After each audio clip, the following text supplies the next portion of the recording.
Hello, in this video I'm going to show you how to restart HUAWEI Nova 14 Pro.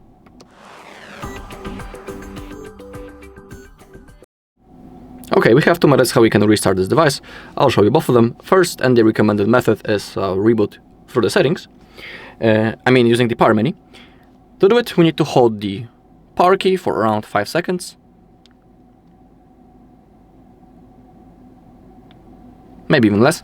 And now to restart your device, simply hit the restart button and then tap again to confirm. After that, your device will be turned off, and after a few seconds it will be automatically turned on again, and the phone will be ready to use. When it comes to the second method, it's the forced restart, and it's recommended, for example, when our device is lagged or frozen, basically when we cannot do anything. To do it, we need to hold power key and volume down for around 10 seconds. Let me only grab the phone in a comfort way. So now hold power and volume down. Don't worry, I just have taken a screenshot. Sometimes it happens. You can always delete it later. Now we just need to keep holding power and volume down.